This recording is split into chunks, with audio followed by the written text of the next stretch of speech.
بسم اللہ الرحمن الرحیم۔ اللہ تبارک و تعالیٰ کے نام سے شروع جو بڑا مہربان اور نہایت رحم کرنے والا ہے۔ ایک ایسی قوم جس پر اللہ تبارک و تعالیٰ نے اپنا دردناک عذاب نازل فرمایا اور اس قوم کے تمام لوگوں کو بندر بنا دیا۔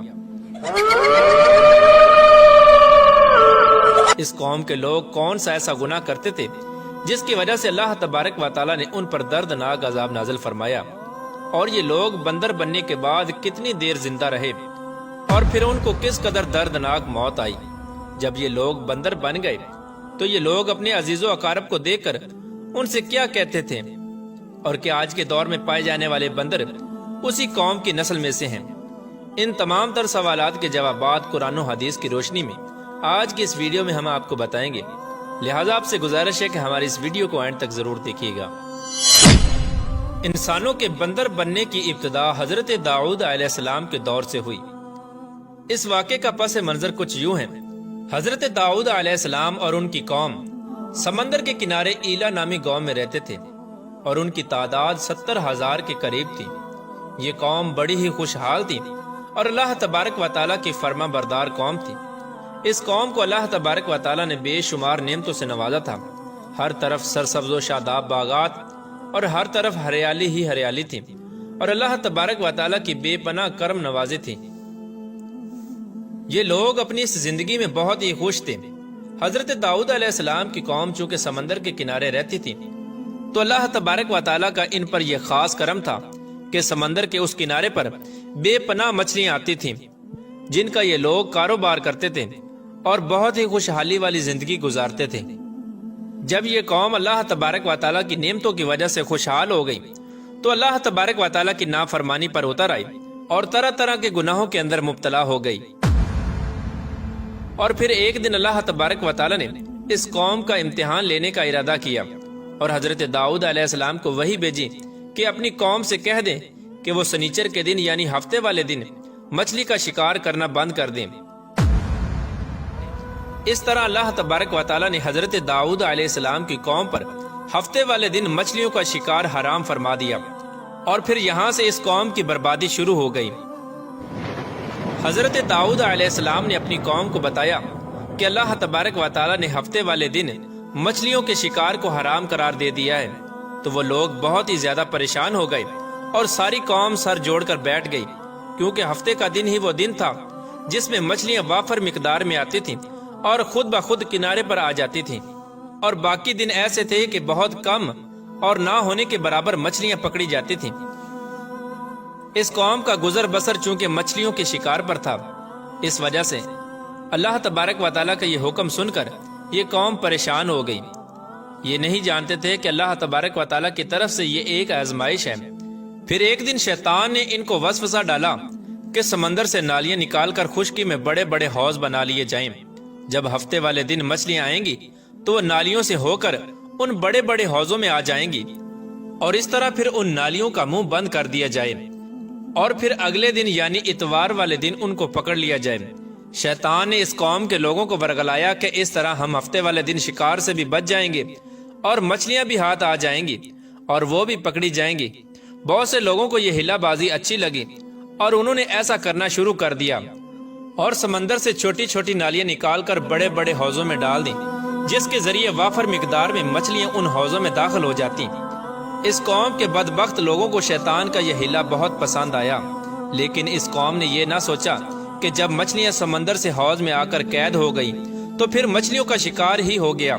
اس لیے یہ شکار بھی ہفتے والے دن ہی قرار پایا جو اللہ تبارک و تعالیٰ نے حرام قرار دیا تھا۔ اس موقع پر یہودیوں کے 3 گروہ ہو گئے۔ کچھ لوگ ایسے تھے جو شکار کے اس شیطانی ہلے سے منع کرتے تھے اور ناراض و بیزار ہو کر شکار سے باز رہے، اور کچھ لوگ اس کام کو دل سے برا جان کر خاموش رہے، لیکن انہوں نے شکار نہ کیا اور دوسروں کو منع بھی نہ کرتے تھے، بلکہ یہ لوگ منع کرنے والوں سے یہ کہتے تھے کہ تم لوگ ایسی قوم کو نصیحت کرتے ہو جنہیں اللہ تبارک و تعالیٰ ان قریب ہلاک کرنے والا ہے اور ان پر اپنا دردناک عذاب نازل فرمانے والا ہے۔ اور اس قوم کے کچھ لوگ ایسے تھے جو سرکش اور نافرمان لوگ تھے، جنہوں نے اللہ تبارک و تعالیٰ کے حکم کی اعلانیہ مخالفت کی اور شیطان کے ہیلے بازی کو مان کر ہفتے والے دن شکار کرنے لگے۔ یہ لوگ اللہ تبارک و تعالیٰ کے حکم کی کھلا مکھلا مخالفت کرتے اور ہفتے والے دن مچھلیوں کا شکار کر کے ان کو کھایا کرتے اور بیچا کرتے۔ پیارے دوستو، حضرت داؤد علیہ السلام کی قوم کے 1200 ایسے نافرمان افراد تھے جو منع کرنے کے باوجود بھی ہفتے کو ان نالیوں کے ذریعے شکار کرتے رہے۔ حضرت داؤد علیہ السلام نے ان 1200 نافرمانوں کو اللہ تبارک و تعالیٰ کے عذاب سے ڈرایا کہ وہ اللہ تبارک و تعالیٰ کی اس نافرمانی سے باز آ جائیں، لیکن وہ لوگ باز نہ آئے اور کھلے عام شکار کرنے لگے۔ چنانچہ وہ لوگ جو اس بات کو برا جانتے تھے، ان لوگوں نے اپنے اور ان نافرمانوں کے درمیان ایک دیوار کھڑی کر دی، جس کی ایک طرف وہ 1200 نافرمان رہتے تھے اور دوسری طرف وہ لوگ تھے جو شکار سے باز رہے۔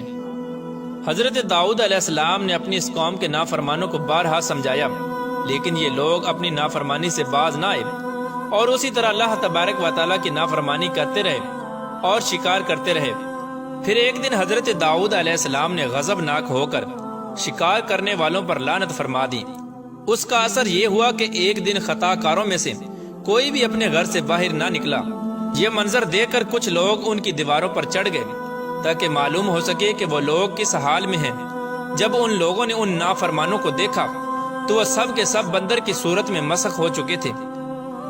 اللہ تبارک و تعالیٰ نے ان کی نافرمانی کی وجہ سے ان پر اپنا دردناک عذاب نازل فرمایا اور ان کو انسانوں سے بندر بنا دیا۔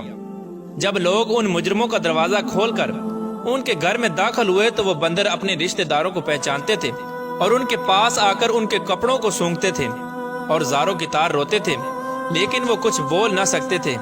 اللہ تبارک و تعالیٰ کے ان نافرمان بندر بن جانے والے لوگوں کی تعداد 12,000 تھی۔ ان 12,000 لوگوں نے اللہ تبارک و تعالیٰ کی نافرمانی کی اور اللہ تبارک و تعالیٰ نے ان کو بندر بنا دیا، جس طرح کہ اللہ تبارک و تعالیٰ سورہ بقرہ میں ارشاد فرماتا ہے، اور بے شک ضرور تمہیں معلوم ہے تم میں کہ وہ جنہوں نے ہفتے میں سرکشی کی تو ہم نے ان سے فرمایا کہ ہو جاؤ بندر دھتکارے ہوئے۔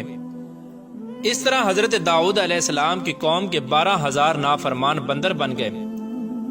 یہ لوگ 3 دن تک زندہ رہے اور اس دوران یہ کچھ نہ کھا سکتے تھے اور نہ ہی پی سکتے تھے، بلکہ یوں ہی بھوکے پیاسے سب کے سب ہلاک ہو گئے اور 3 دن کے اندر سب کے سب مارے گئے۔ اور وہ لوگ جو ان نافرمانوں کو اللہ تبارک و تعالیٰ کی اس نافرمانی سے منع کرتے تھے، اللہ تبارک و تعالیٰ نے ان کو اس عذاب سے سلامت رکھا، اور وہ لوگ جو اس شکار کو برا جان کر خاموش رہتے تھے، اللہ تبارک و تعالیٰ نے ان کو بھی اس عذاب سے سلامت رکھا۔ پیارے دوستو، اب بات کرتے ہیں کہ آج کے دور کے بندروں میں سے کیا کوئی بندر ان کی نسل میں سے بھی موجود ہے، یا آج کے دور میں پائے جانے والے بندر انہی بندروں کی نسل میں سے ہیں؟ اس کے متعلق روایات میں آتا ہے کہ حضرت عبداللہ بن مسعود رضی اللہ تعالیٰ عنہ سے روایت ہے کہ حضور پاک صلی اللہ تعالیٰ علیہ وآلہ وسلم سے کسی نے سوال کیا کہ آج کے بندر کیا حضرت داؤد علیہ السلام کی قوم سے ہیں؟ تو حضور نبی کریم رؤوف الرحیم صلی اللہ تعالیٰ علیہ وآلہ وسلم نے ارشاد فرمایا کہ اللہ تبارک و تعالیٰ جس قوم پر عذاب بھیجتا ہے یا ان کی شکلوں کو مسخ کرتا ہے تو یہ عذاب انہی پر ہوتا ہے جن پر وہ عذاب نازل ہوا تھا، اور اس کے بعد اللہ تبارک و تعالیٰ ان لوگوں کو ہلاک کر دیتا ہے اور ان کی آگے نسل نہیں بڑھتی۔ اس لیے یہ بات غلط ہے کہ کچھ لوگ یہ سوچتے ہیں کہ آج کے بندروں میں بھی حضرت داؤد علیہ السلام کی قوم کے بندر بننے والوں کی نسل موجود ہے۔ ایسا کچھ بھی نہیں ہے۔ وہ لوگ صرف اور صرف 3 دن زندہ رہے اور اس کے بعد سب کے سب ہلاک ہو گئے، اور اللہ تبارک و تعالیٰ نے اس قوم کے نافرمانوں کو صفحہ ہستی سے مٹا دیا۔